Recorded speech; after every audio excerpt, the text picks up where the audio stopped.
offering any fruitful comment by my total ignorance of the fields that you're talking about, you know, the neuroscience behind the faculty of speech and how it operates in the actual practice of language. That it branches out from neuroscience, I believe. I mean, here again, I speak from a position of total ignorance. It branches out from neuroscience in one direction towards towards linguistics, and now therefore computational linguistics, in another direction towards artificial intelligence and cognitive science. Now, what I'm talking about is something different and, I hate to say this, but simpler and maybe finally less challenging and complex. It is the function of the texts which are formed as the ultimate outcome of these processes. You know, with, I mean, shall I say, to take a very crude analogy, the fully constructed car is driven on the road rather than the process of assembling that car, let alone of extracting the metal and creating the components out of which it is built.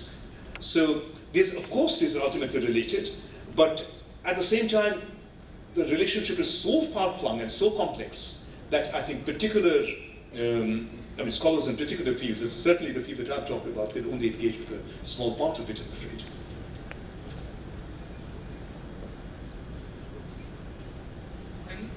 Thank you, sir, for the wonderful speech. Sir, my question Sorry, is that... where are you?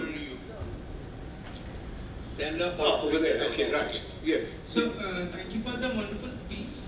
My question is that since you have mentioned about the importance of computational analysis in the fields of humanities, what would you say about training humanities students in computer science and computer programming and or mathematics, maybe even as electives or in our case, say like genetics, especially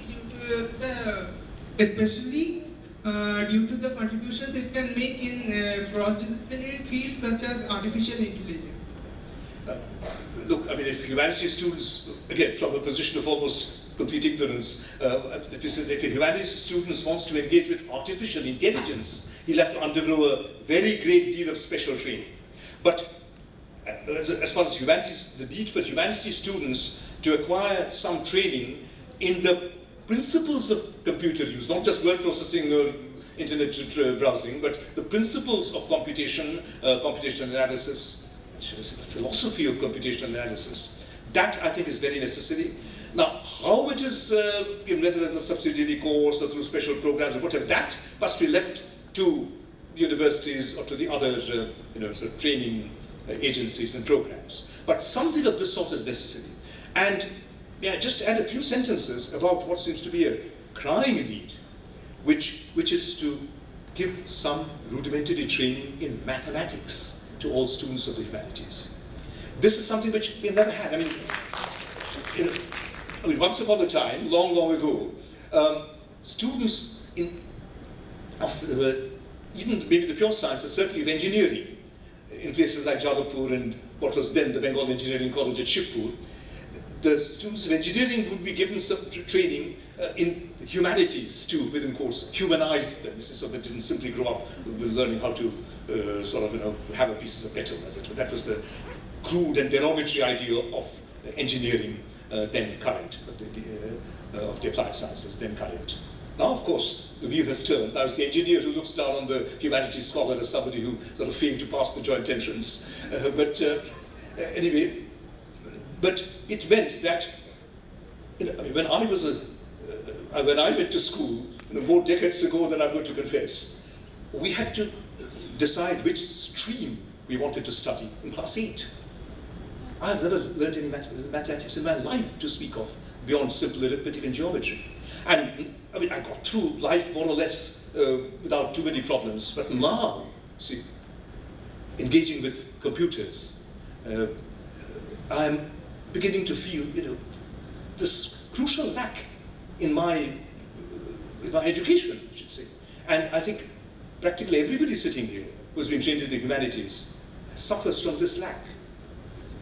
So, I mean, there is still some kind of residual need felt to train students of the sciences, pure or applied, in certain fields of the humanities, at least in the use of language. Or even if they are not formally trained in it, they, of their own accord, they read literature, they listen to music, they get some exposure.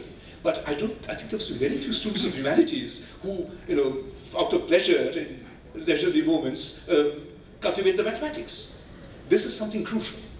And, I just noticed Professor Lohia clapping very loudly when I said that. If you could introduce some such component in the curricula of Presidency University, that would really be a great contribution.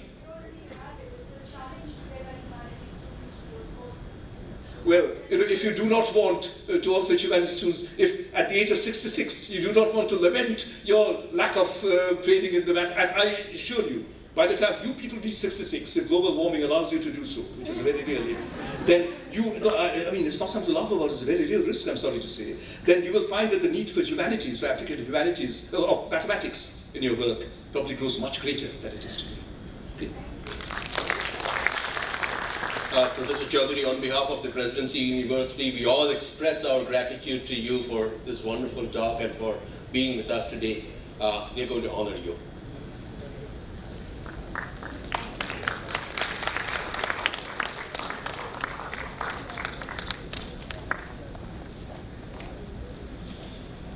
Yesterday, I recalled